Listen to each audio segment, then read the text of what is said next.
With my job as a taxi driver, which I've been doing for about 10 years, I literally drive thousands and thousands and thousands of miles every single year, and I dread to think how many it's been over the course of the last decade. And I see some things sometimes that would make my teeth itch, and probably yours as well. And there's one day that I will never forget, and that was the 5th of January 2020.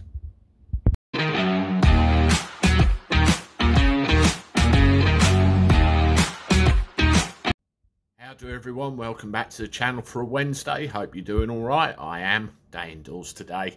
Got the house to myself until I have to go and pick up my youngster. Well, the 5th of January 2020. It was a day like any other. I had a Gatwick airport run. I just dropped my passengers off and I was on my way home when disaster struck. What I'd like to do now is show you a little piece of video footage. It's about 16 seconds long, which you might find a little bit disturbing if you're of that kind of disposition. No. All right, back. In Westminster. Oh, right. It's got to be in the European Parliament. I'm looking at the timetable. There's 60 millimeters. And I think, because Guy Verhofstadt before Christmas said we might vote against. Now, look, in reality, I think the... Quite bad, wasn't it? The vehicle that dash cam was attached to was being driven by me. It was my vehicle. It was a Renault Traffic, an 8-seater vehicle, quite heavy and quite difficult to control when something out of the ordinary happens in front of you, particularly where you see there was nowhere to go. Now, the vehicle in front of me, the driver of which tried to hold me responsible for the crash, and that dashcam footage that you saw proved otherwise to the insurance companies, and it's all over and done with. I'll leave you to make your own judgment.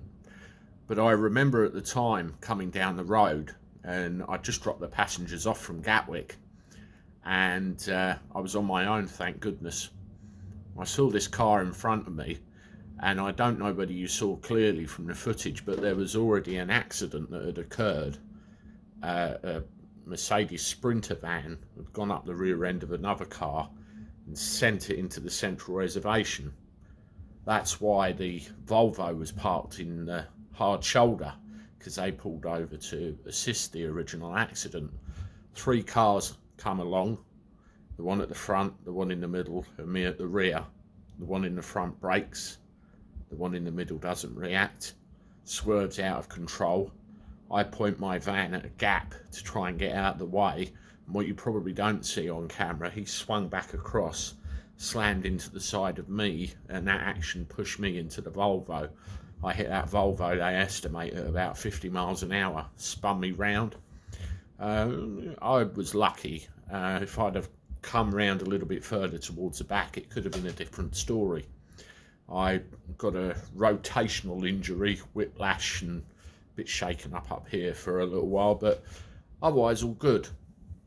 But the point I'm trying to make, that was the M26 motorway down in Kent.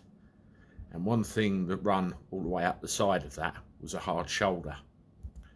The emergency services were able to turn up, get everything out of harm's way, get everybody dealt with, and get the motorway reopened as quick as possible, because that hard shoulder was there. Now, with the advent of smart motorways, some bright spark, who's probably never driven on a motorway in his life, decided it would be an idea to take the hard shoulder away and put in an extra lane for the flow of traffic instead, and signs above and everything else. And if you go on speed awareness courses or anything like that to do with motorway driving, the instructors try and convince you as to the benefits of smart motorways, and seldom do I believe they believe what they're saying. Because there is no hard shoulder, you break down, there is nowhere to go. If somebody's not paying attention, a nasty collision will happen. Accidents happen in live lanes. Whole motorways get closed and complete chaos ensues for miles in either direction. Smart motorways are not very smart, an overall bad idea for everybody concerned. And we've all been saying it for years. And finally, they start to listen. Have a look.